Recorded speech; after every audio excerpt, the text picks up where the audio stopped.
In the 1800s, soon after photography was invented, people discovered techniques that allowed photographs to capture faint images that resembled the supernatural. This led to the boom of spirit photography, with one of the most famous ones being that of photographer William Mumler and his portrait of Mary Todd Lincoln, together with the supposed ghost of her husband, Abraham Lincoln. Of course, it wasn't long before it was discovered that this was all a hoax and that William Mumler had been reusing exposure plates, a technique called double exposure. All of this intrigued me, and I wanted to see how close I could recreate these ghost photos with 35mm film and my own point-and-shoot camera.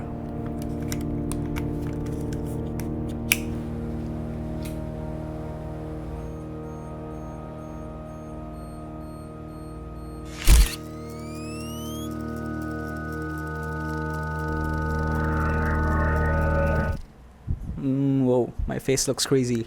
So for those of you who don't know, double exposure is simply a technique in photography wherein we're exposing two photos in the same frame of film so that one image will superimpose onto another image. The idea is we're underexposing both shots so that when they come together, the single image is correctly exposed. Of course, it goes a little bit deeper than that, but for now, let's talk about how we can exactly achieve this technique using our good old-fashioned point and shoot.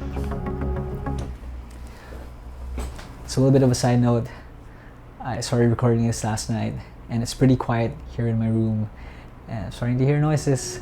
So just to clear the air, we're not doing actual ghost photography. I'm too scared to do that, but we're going to be trying to replicate old-timey ghost photos with double exposure. So the easiest way to do this is to actually have a camera that has double exposure.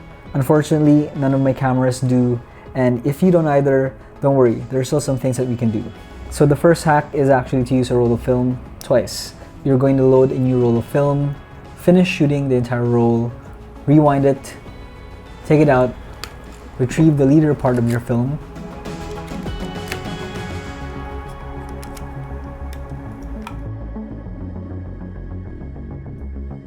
and reload the same roll and shoot it all over again. You would want to make sure that you line your film along the spool the same way each time to make sure that both sets of photos will be closely aligned. Preferably, you would want to underexpose both times so you end up with the corrected exposure that we mentioned earlier. But if your film has good exposure latitude, then you could just expose your photos regularly and you would still most likely get good results. The other downside of this technique, aside from possibly misaligning the photos, is that you have to take note of all the photos that you took from start to finish on your first roll so that when it comes time to shoot your second roll, you would have an idea of how your second set of photos is going to interact with your first set of photos. Of course, you could always just shoot without thinking and try to see if you can get some magic once your film is developed. And then there's the other method of hacking your camera, which is the one that we'll be trying out. And that's using the rewind button while we're advancing the film. Now, of course, before you attempt this, do some research to check if this is actually possible for your camera. I'm using my Olympus XA3, a camera with a manual film advance, which works in our favor. But if you're using a fully automatic point and shoot, then this technique won't work, and you'll have to use the first method we mentioned. Now, before I attempt this, I want to see first what mechanisms are moving inside the camera when we're actually taking a photo. So let's take a closer look. So we're going to simulate taking a photo. There are two things that move here. The spool, which rolls up the film, and this sprocket, which is what actually advances the film. Let's see what happens when we press the rewind button while we're advancing the film. So the spool still rotates, but this time the sprocket doesn't move. So this method should allow us to trick the camera into taking another photo on the same frame. Another thing we can check is the rewind knob here on the left. If this rotates while we're trying to advance a film, then it means our technique didn't work. But if it doesn't, then we'll know that our technique most likely worked. And we'll find all of that out, of course, once we actually develop the film.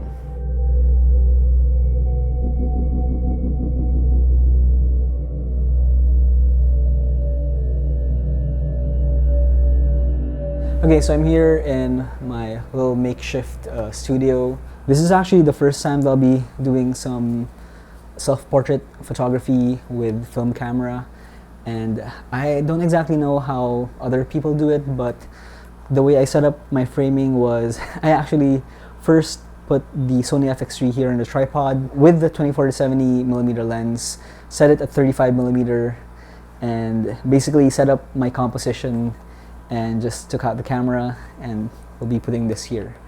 I also dressed up a little bit in the spirit of this photography session. A lot of things can go wrong, so wish me luck, because I'm going to need a lot of it. We're going to start with the single exposure first.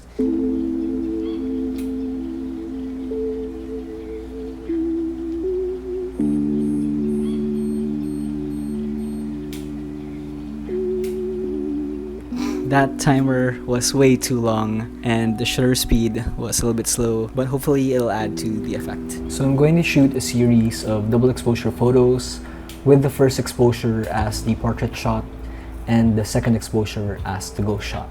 I'll either be correctly exposing both, underexposing both, or underexposing just one. And the first set of photos will be without flash and the second set with flash. This is where the fun part is going to begin.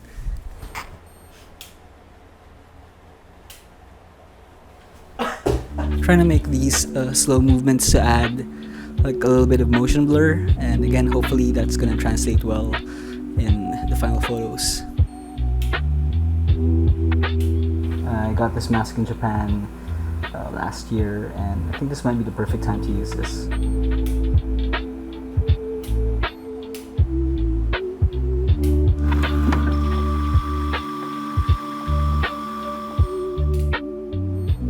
So far, I think I haven't made any mistakes yet. I think. I'm most likely wrong. I also noticed from William Mumler's series of ghost photos that if they're not of these portraits, then they're of these small round tables with a picture on top and a ghostly apparition beside it. In my case, I'll be using my desk and my camera instead of a picture and this spooky nightlight. And I don't know if you can see it here, but I have my Excel sheet with all the settings that I'm using so I don't forget. No, oh no. So I was supposed to advance the film, but this is gonna be a third exposure. Let's see what's gonna happen.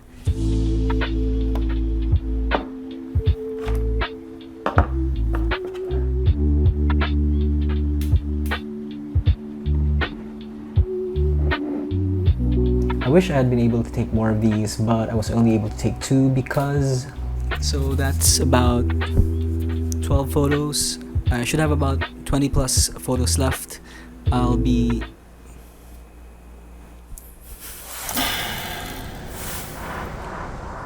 Well, I'm finally happy I'm out and not alone in my room in the middle of the night, because I was starting to get scared. After handing in my film for developing, I found myself in a safe space. Coffee shop, and waited anxiously for the results. While waiting, let's talk a little bit more about double exposure. Another way of playing around with this technique is to purposely underexpose certain parts of your first image, like for example creating a silhouette of a person, which we can use to capture the image for your second exposure. That's because this initial underexposed area is still sensitive to light and can still capture information. If we plan this well enough, this can result in some really cool images. Unfortunately, I wasn't able to do that as my primary goal here were the ghost photos. So my worries were finally over. The photos came out well, and I'm going to keep quiet for a little bit, let you guys enjoy them with some creepy music before I say which ones are my favorite.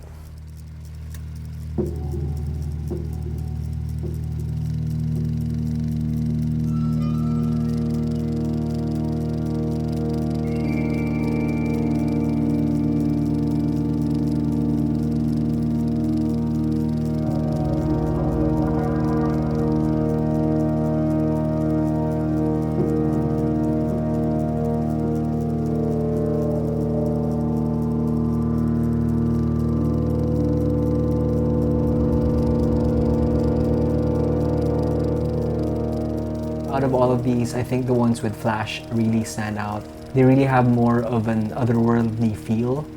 And yeah, it looks like the way to go is to correctly expose the portrait shot and to underexpose the ghost shot. So you really get more of that faint, eerie feel. This was a lot of fun to do, and if you guys ever try this out, please let me know in the comments. I'd love to hear about it. And happy Halloween!